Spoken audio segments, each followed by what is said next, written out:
palpation, auscultation, and percussion. These are three non-invasive methods which a healthcare professional, a doctor, can use to examine. And the first one is when, as I just said, palpation, and that is feeling. So the doctor is feeling, for example, at an artery for the pulse and the heart rate.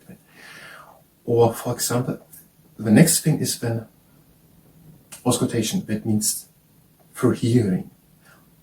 It can be done amplified with a stethoscope. For example, when hearing at the lungs, if there is revealed through a crackling sound abnormal fluid buildup. And the other thing was when percussion. That means to tap. For example, can it also help to find abnormal fluid in the lungs or air in the intestines, or the consistency or size or shape of an underlying structure. And that is according to Gerard, Tortora, and Sandra Grabowskie's Principles of Anatomy and Physiology book on the page 2.